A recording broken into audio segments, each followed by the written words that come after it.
Hey guys, and welcome to another episode of Quick Expert Reviews. Today we've got a quick, hopefully expert and hopefully review of a 2003 Honda Accord CL7. So yeah, it's the saloon model and not a combi, obviously. Let's start with a trunk as usual. Let's have a look. Yeah, so it's pretty big, I'm not gonna lie. You've got like these straps if you want to secure something, or you've got these as well, so that's where I keep the first aid kit and everything. What's brilliant about it as well is that when you open the doors, or actually no, you have to do it from the other side, you've got like these straps in here, 1, 2, and when you pull them,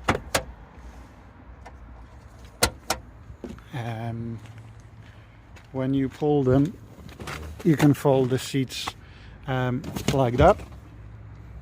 Okay, and from the other side, I'll be able to grab it. Yep, so if you need to, I don't know, transport a Christmas tree, yes, we've got Christmas next month, or something longer, you can always fold the seats. Works pretty well. Yeah, I'm not gonna lie, I really like this car. I had it for a year now, so I think I can tell more about it than your average car wow or anything like that.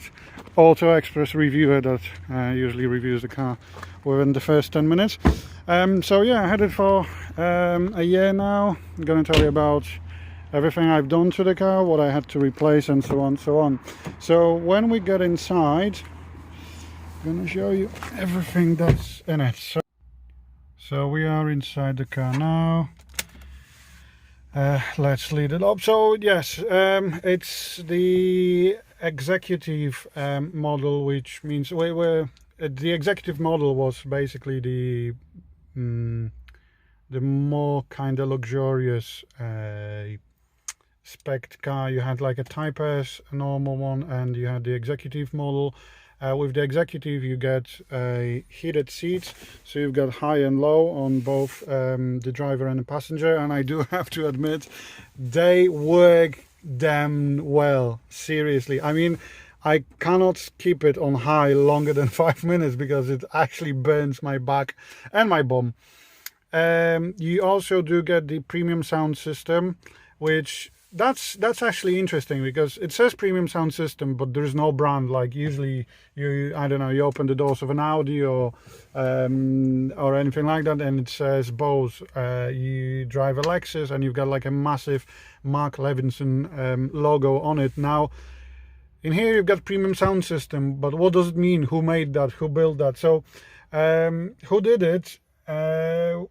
To be honest, it took me a while to figure it out. Even when I asked at Honda, they didn't tell me much. So I did my research, and it turns out the premium sound system is made by Alpine. So pretty big company in my opinion. Not sure why they are a bit hesitant in terms of, like, you know, announcing who did the audio system, because that obviously would in my opinion put more credibility to the audio system. But yes, it is what it is. You've got a 6 disc CD changer in here, so basically it eats the CDs. There is no CD changer in the back or whatsoever like in a Merc.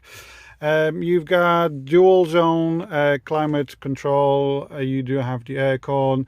You've got CD, FM and aux in here. So what I also did, that I've removed the whole frame in here, lifted that bit, removed the cigarette lighter and everything, and then you can remove that bit and you can plug in a aux cable to the back of the CD changer, which means that when you listen to music you can change between the CD you can change between CD and aux, which means that CD changer works as your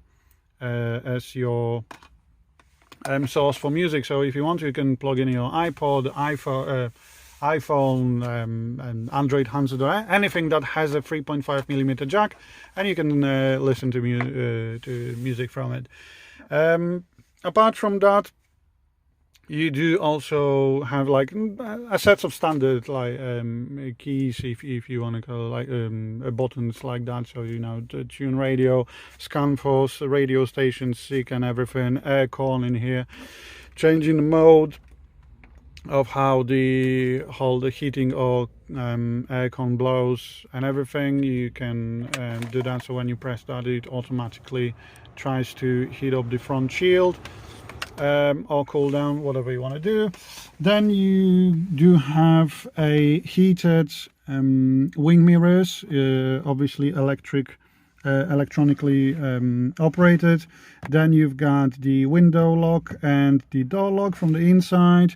We've got 4 electric windows. Now only the driver one is auto, which means that when you pull it, it will automatically lift the window and close it. When you do it with the passenger side, you have to keep holding the bottom either down or up in order for the side window to close. Now in terms of the steering wheel, you can change the modes of your radio, volume up, down, and channel. And then we've got the cruise control. Sorry, completely forgot the name. Cruise control, so you can reset it and so on, so on. 5-speed manual transmission, cup holder in here.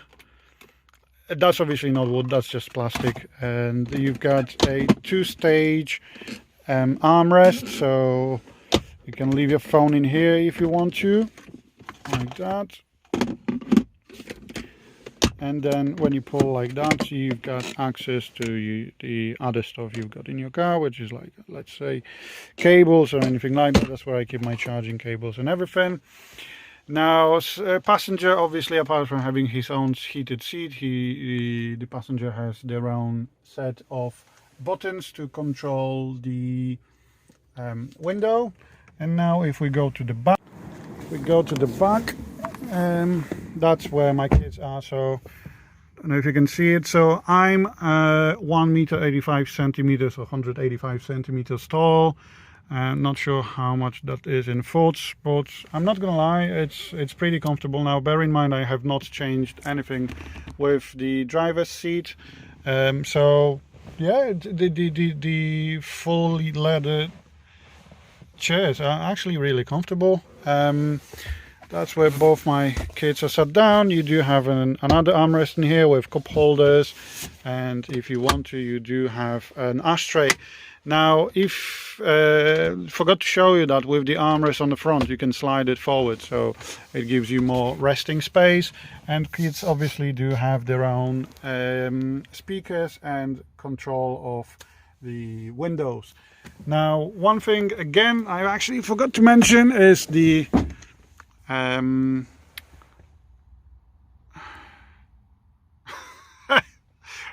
how to okay, sunroof. Thank you. Yes, amazing. Yes, so we do have a sunroof which opens 2 ways. Obviously you can lift it or you can open it completely when you need to do it. Now in terms of, yeah, you do have like nice pockets in here as well if the kids want to keep something. And I've just locked myself because I've got child lock and I have not thought that through, which means I'm actually stuck, and which actually means I need to get out of here somehow. So be right back, guys. Yes, I'm here now. I've managed to escape from the back seat. So yeah, we're gonna take the car for a drive and discuss everything about it. So first of all, the car itself is a 2-liter petrol, and the car itself is equipped with a 2-liter petrol engine, which generates 155 brake horsepower apparently. Now do consider that the car is now what, 15 years old. Wonder if we no, it's actually better this way. Nope. Do consider that the car is 15 years old, so obviously it might not be generating 155 brake horsepower anymore. But in my opinion, it's pretty nippy. I mean, it ain't no like a Type R or anything like that, but for what you need for your like town driving every day and I don't know, going for groceries or driving for like a quick family trip, it's actually not that bad, especially in terms of miles per gallon. So as far as I remember, when I did the last count, it usually does around city, I would say 30 miles per gallon, but on a highway you can easily do a 38-40 miles per gallon. So for a 2-liter petrol engine, it's not bad. It's actually pretty decent. It is an iVTEC engine, which also means that between 2 and 4,000 revs, it's actually a bit sluggish. So it's not, it's not slow or anything like that. It's a bit sluggish. So up until you reach 5,500–6,000 revs, that's where the 155 brake horsepower basically is generated. That's where the car starts to feel nimble. Now you do have to bear in mind that it is high revving car, because it is a Honda with a VTEC engine, but it actually puts a smile to my face. So I'm not racing anyone. I'm not trying to race anyone on like a motorway or anything like that. But it does feel nice when you can rev the car up to like 7,500 revs, and it kind of makes you feel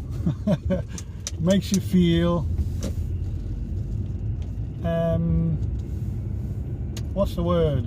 Kind of makes you feel excited. Yeah, it kind of makes you feel excited, which is a nice thing. So where usually the turbocharged cars, obviously they are no match for a Honda, but they die around 5,000 revs, 5,000 RPMs, where in this car, that's where the car actually wakes up, and I like that. I do really enjoy that feeling. I really like that bit, especially after I had if you've probably seen it, I had a Lexus LS430, and by no means I'm not comparing the speed or anything like that, but it is completely different from that car, obviously, but yeah, it makes you feel, like I said, excited. Now, in terms of like the turning circle or like the comfort of the ride, now I do have to say that when you reach around 80 miles per hour, it's quite noisy in here. Well, that was close. I did take it to the garage for like an annual service and everything, but I think it is what it is. It's not a Lexus, it's not a 5 Series BMW, but at the same time it's not obviously as expensive to have as it is with the BMW or Lexus. So for example, when the aircon unit went completely, like the aircon died completely, the whole compressor and everything, that was like £200. The alternator was around £60, and like the brake parts and brake discs, you can get that sorted front for like £150 and things like that, so obviously, and that being Honda, it's a 15-year-old car, and all I did is I changed a light bulb, an alternator and an aircon. That's really not bad for a 15-year-old car. Now you do have to remember that this car has 88,000 miles on the clock now, with a full Honda service history, so it feels like if you treat it well, the car will treat you well as well. So again, like I said, there's nothing to complain in terms of like breaking down. We had like minus temperatures already here in UK, and the car has never ever refused to start The heating works pretty well, it works really amazing. It took a while in the LS430, but then again the LS430, that was like a proper yacht, that was like a proper flagship, so obviously it takes more time to heat that whole space inside the car. Now where with this one it's an equivalent of an Lexus IS more than an LS, so obviously it takes less time to heat up, but it all works really well. In terms of the ride comfort, you can obviously feel that it ain't no Lexus. I do apologize for the comparisons, but that's the car I had previously, and that's potentially the car I will have next time. But yeah, it is completely different, but it's not different from a Lexus IS, and I'm talking about the first generation, obviously. So in terms of the road noise, it is a bit louder. It is actually quite loud. In terms of comfort though, it's absolutely amazing. Like seriously, I really love the seats. I really like how they hold you, how comfortable they are, and how nice they feel, how fast they heat up and everything. I really do like the seats, and because I only did like 4,000 miles in a year, I work only like 2 miles from my place, so I don't drive to work that often, so we mainly take it for family trips, and that's where the car really excels. Like on those motorways you do like 60-70 miles per hour. It's nice, it's comfortable, you put the cruise control on and it just glides, it just goes to your it just takes you to your destination. So just a sec, got a bit of an issue in here. Okay, yeah, so it works really well. Everything, every single button, every single light bulb, every single lining here in the car, every single electrical equipment just works. It's a 15-year-old car and everything just works. So I think that's my favorite bit of a Honda Accord that I do have now. Now, what else did I do? Obviously oil changes, everything like that, so I'm not going to mention that. Anyway, anything else broke down? Not really. No, it's pretty bob on, to be honest. Would I change anything in this car? Yes, I would somehow insulate it more from the road noise, because in terms of the wind noise you can put the wind deflectors and everything, but I think it's more of a road noise rather than the wind noise when you're driving.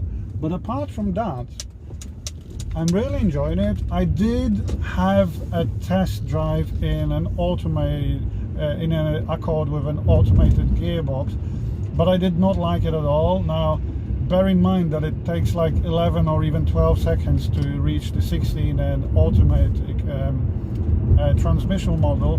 It also felt a bit unsafe on a motorway, so you can do a kick down and it finds the right gear and everything, but it still felt a bit sluggish. Now if you can get a 2.4 liter engine with an automated gearbox, then yeah, I would highly recommend that. But for a city driving, and if you want to keep your MPG low, I would recommend the manual gearbox. It's only 5 gears, but in my opinion it's more than enough if you're planning on, like, doing longer trips or anything like that. So yeah, that's more or less it.